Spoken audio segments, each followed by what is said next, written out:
IB Biology Topic 3.1 Genes Applications and Skills Point 1. The causes of sickle cell anemia, including a base substitution mutation, a change to the base sequence of mRNA transcribed from it, and a change to the sequence of a polypeptide in hemoglobin. During Applications and Skills Point 1, we'll be covering sickle cell anemia and its steps. The first step is this base substitution mutation. The second is how this change to the base sequence is later transcribed. And the third step is how this ultimately changes the sequence of a polypeptide in hemoglobin. First, we'll be looking at alpha-globin hemoglobin, the symbol HB. This alpha-globin is a polypeptide, and we'll be looking at a mutation of the gene that codes for the alpha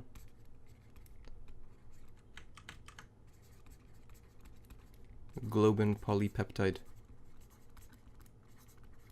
in humans. Sickle cell anemia is also the most common genetic disease in humans.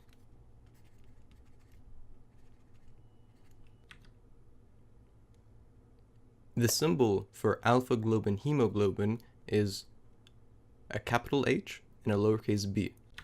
When we look at a normal, in this case non-mutated, allele of this alpha-globin hemoglobin, we use the symbol HBA. After the base substitution mutation, so the mutated version, we use the symbol HBS. And it's important here to know that this mutation is a base substitution mutation. In this case, the base that's substituted during this mutation is in the 6th codon, and the change is from GAG to GTG. This mutation is also inheritable.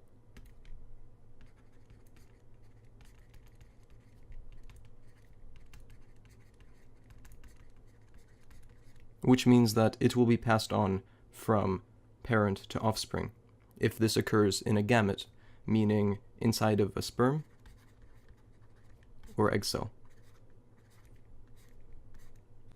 Next, we'll be looking at the process of transcription when this mutation occurs.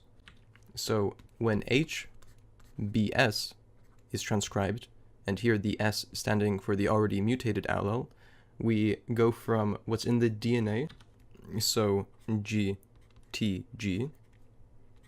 this is the DNA, to post-transcription GUG, and this is the mRNA.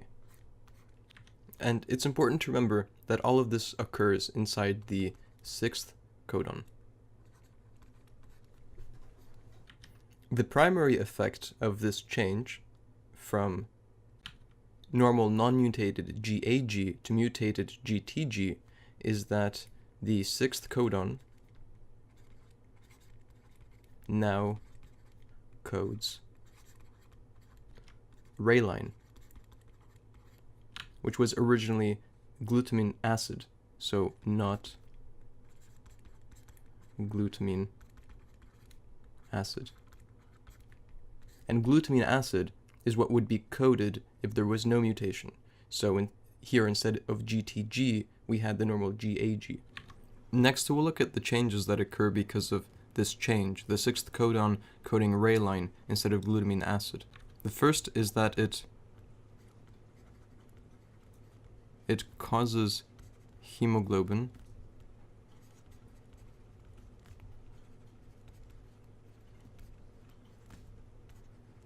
it causes hemoglobin molecules to stick together. And they stick together in certain places. In tissues, so in tissues with low oxygen concentration.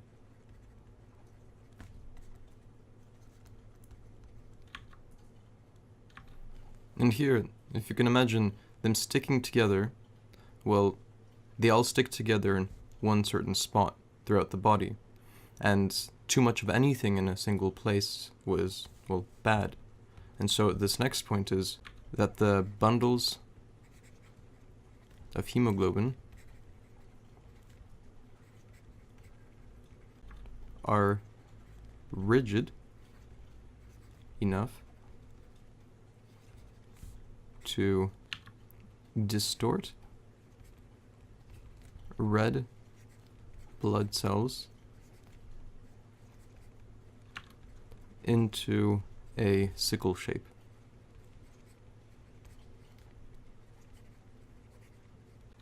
So far the steps have been, we have a mutation. This mutation occurs in the 6th codon. Because of the mutation, we're now creating something different, reline. Because of reline, hemoglobin molecules stick together. And when they stick together as bundles, they make the bundle rigid enough to distort the entire red blood cell. And the end effect is that the red blood cell has this sickle shape. All because of there is this one mutation from GAG to GTG. At the top here, we've got all the steps so far. And now we'll be looking at where the actual damage comes into play. Sickle cell anemia is so deadly because the damage is caused when the sickle-shaped blood cells become trapped.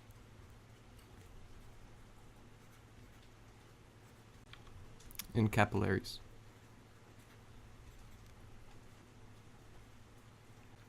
If you may not remember what a capillary is, those are our smallest veins to our smallest arteries. These are truly tiny, so when enough of our red blood cells, after they're already sickle-shaped, get trapped, what ends up happening is that they restrict and block blood flow. But not all blood cells that are sickle-shaped get stuck in the capillaries once they get there, and then some could be either forced through further into the body and some don't make it there at all. So the question, well, what happens with them when they move to an area of the body where there's a higher concentration of oxygen? Well, when returning to areas with high oxygen concentration,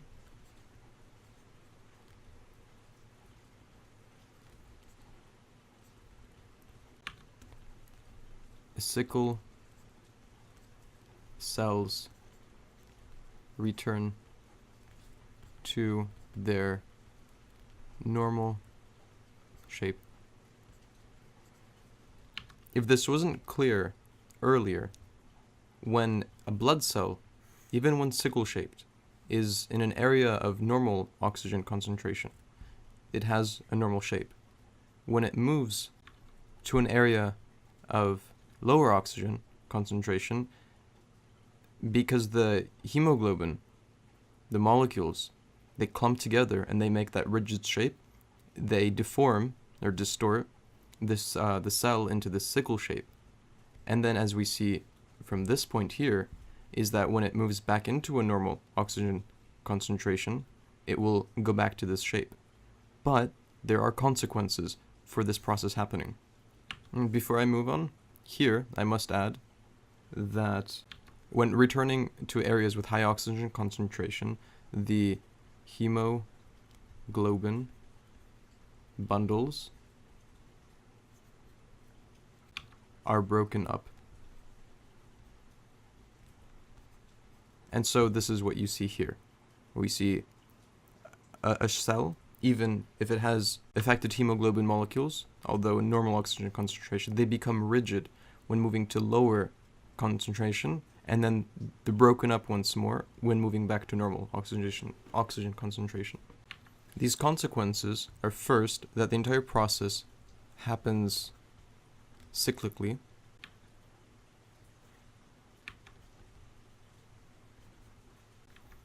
as blood cells travel between areas of different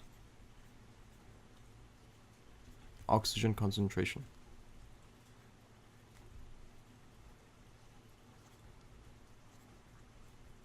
And because of this, the hemoglobin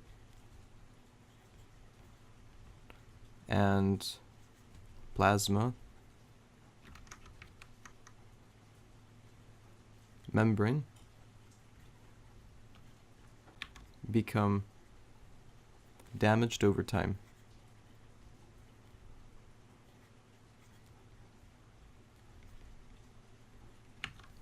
The result of these two steps is that the lifespan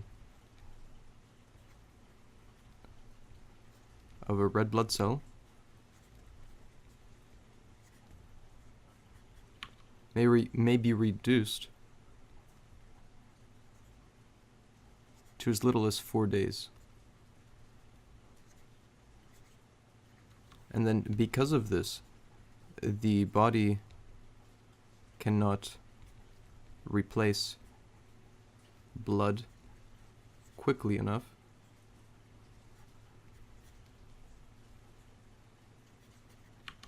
and this is what becomes anemia. The last two points that are addressed in 3.1 genes absence skills point 1 are that individual mutations can cause serious consequences. And this is a summary of this conversation on sickle cell anemia. And here are just some statistics. So it's unknown how often this mutation occurs. In parts of East Africa, up to 5% of newborns have two, meaning both of these HB alleles that have the S, and develop severe anemia. And up to 35% have only one copy and produce both normal and mutant hemoglobin, which is mild anemia.